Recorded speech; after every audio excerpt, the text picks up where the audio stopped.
Perkenalkan, kami dari kelompok 10. Di sini kami akan mempresentasikan tugas proyek kedua, berpikir komputasional, dengan judul program Sistem Pembayaran Tol berbasis tag otomatis.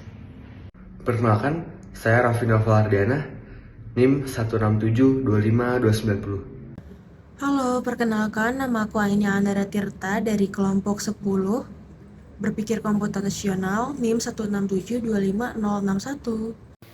Perkenalkan, nama saya Alfia Maria Syahla dengan NIM 16725-035. Perkenalkan, nama saya Nadine Ramadhani dengan NIM 16725-371. Di era modern, dalam mengelola tol memerlukan sistem yang terkomputasi agar transaksi lebih cepat dan efisien. Sistem otomatis berbasis tag mampu membaca identitas kendaraan, menentukan golongan kendaraan, menghitung tarif, serta memotong saldo secara real-time tanpa interaksi manual. Penggunaan sistem otomatis tersebut dapat mengurangi antrian, meminimalkan kesalahan manusia, serta mempermudah monitoring dan pelaporan bagi pengelola.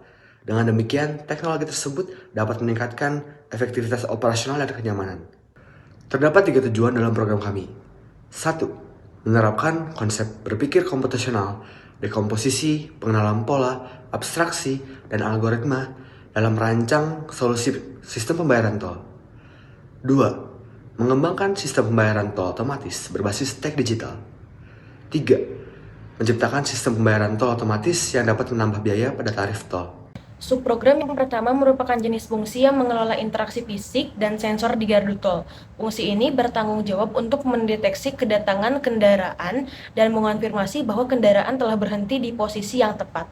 Fungsi ini juga yang akan menerima output dari subprogram kedua untuk memberikan umpan balik fisik, yaitu mengontrol portal, yakni memberi perintah buka atau tutup pada palang, dan menampilkan status kepada pengemudi, yakni menyalakan lampu indikator hijau atau merah.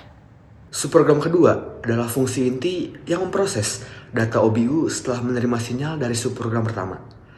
Fungsi tersebut membaca OBU menggunakan reader DSRC atau RFID, mengirim datanya ke backend untuk autentikasi, lalu menghasilkan status valid, invalid, atau error.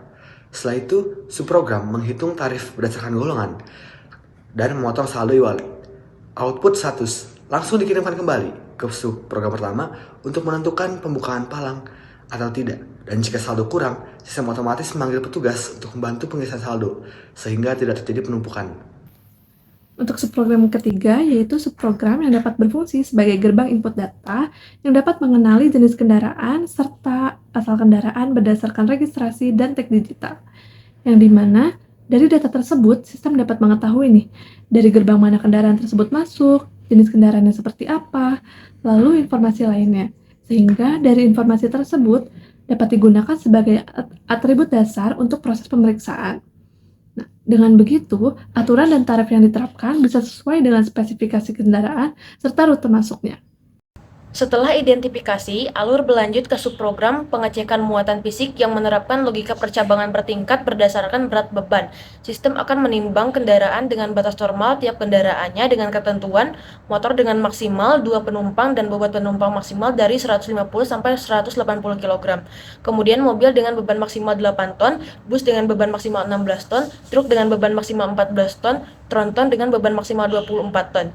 Jika beban berada di bawah atau sama dengan angka tersebut, kendaraan diizinkan lewat tanpa kendala. Namun, jika beban terdeteksi mencapai nilai maksimal plus 50 kg untuk motor, beban plus 500 kg untuk mobil, beban plus 1000 kg untuk bus, beban plus 1500 kg untuk truk, beban plus 2000 kg untuk tronton, maka sistem akan mengenakan charge. Jika lebih dari itu, sistem akan mengirim tampilan bahwa kendaraan tidak bisa masuk ke dalam tol.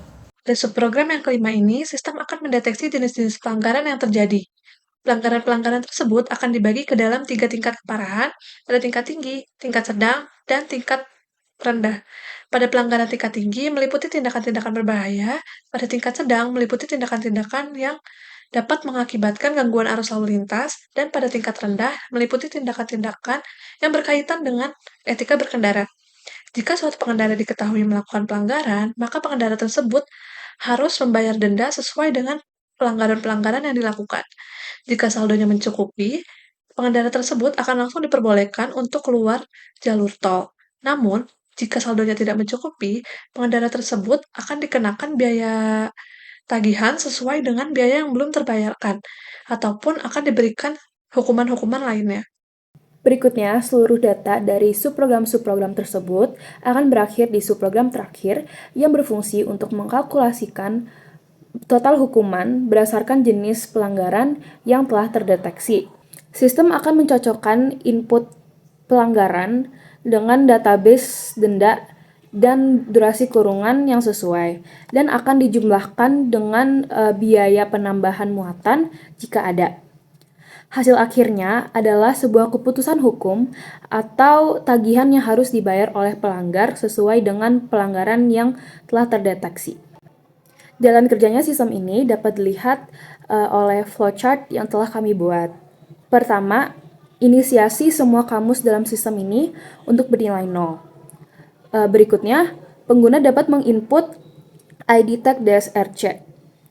Jika ID tag ini tidak valid atau tidak terdata dalam database, maka akan ditampilkan tag tidak terdaftar di database dan pengguna dapat menginput ulang ID tag DSRC yang terdata dalam database. Jika terdata ID tag pada database, maka akan ditampilkan pilihan gerbang tol.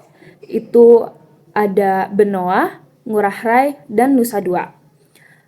Berikutnya, input gerbang masuk dapat dipilih dari antara 3 gerbang tol tersebut.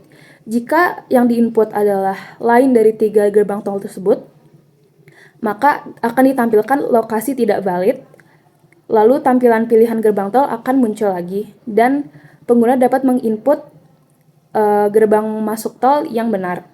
Tetapi jika gerbang tol yang diinput adalah gerbang tol yang valid, maka akan ditampilkan pilihan kendaraan. Itu bisa motor, mobil, bus, truk, dan tronton. Berikutnya, input jenis kendaraan. Jika kendaraan yang diinput itu tidak valid atau tidak termasuk dari antara 5 kendaraan tersebut, maka sistemnya akan error dan akan dibatalkan transaksinya, lalu selesai. Tetapi jika input jenis kendaraannya itu valid atau termasuk dalam 5 kategori kendaraan tersebut, maka pengguna dapat menginput berat kendaraan. Nah, jika berat kendaraan itu melebihi dari batas normal, maka akan dicek apakah melebihi dari batas surcharge. Jika iya, maka kendaraan tidak dapat melewati jalan tol dan transaksi akan dibatalkan. Jika berat kendaraan melebihi batas normal, tetapi tidak melebihi dari batas surcharge, maka surcharge dimasukkan ke dalam tagihan dan gantry terbuka. Tetapi jika berat kendaraan itu tidak melebihi batas normal, maka langsung gantry akan terbuka. Setelah gantry terbuka, kendaraan melaju dan kendaraan sampai di gerbang keluar. Setelah kendaraan sampai di gerbang keluar, maka akan dicek apakah pengguna melakukan pelanggaran. Jika tidak, maka pengguna dapat menginput gerbang tol keluar.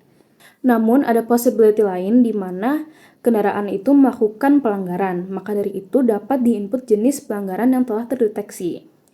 Jika pelanggaran yang terdeteksi itu lebih dari 1, maka dapat diinput berulang kali sesuai dengan berapa pelanggaran yang telah terdeteksi.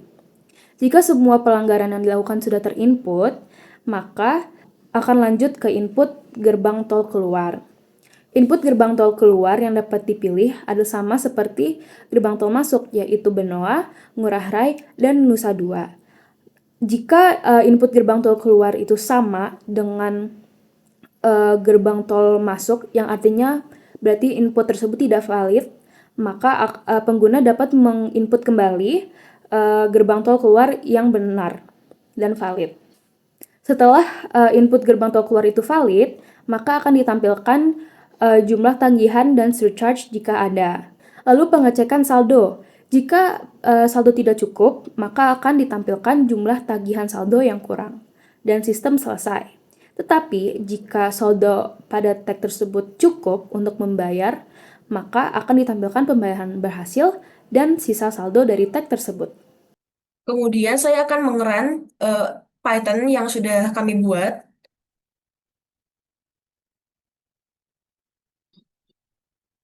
Di sini kami menginput terlebih dahulu ID tag kendaraan, kemudian gantry terdeteksi, yakni gantry masuk, tipe kendaraan atau jenis kendaraan, input beban kendaraan, kemudian enter. Kemudian apakah CCTV dan sensor mendeteksi pelanggaran? Jika ya, ya, buat chat for 10 hours. Oke, ini hapus, ini hapus.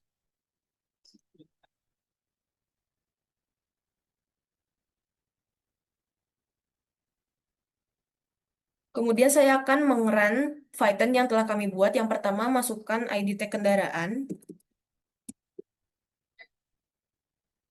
Kemudian lokasi gantry masuk, jenis terdeteksi atau jenis kendaraan, masukkan beratnya. Kemudian jika sensor atau CCTV mendeteksi pelanggaran, tekan ya. Masukkan semua pelanggaran yang terdeteksi. Jika sudah semuanya, maka tekan 0. Kemudian input gantry keluarnya.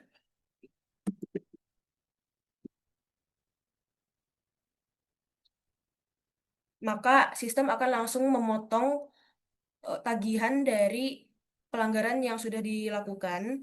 Kemudian juga akan ditunjukkan police alert. Kemudian akan ditunjukkan juga tekan enter untuk kendaraan berikutnya, yakni sistem akan terus mengulang program ini. Sekian dari kelompok kami ucapkan terima kasih. Assalamualaikum warahmatullahi wabarakatuh.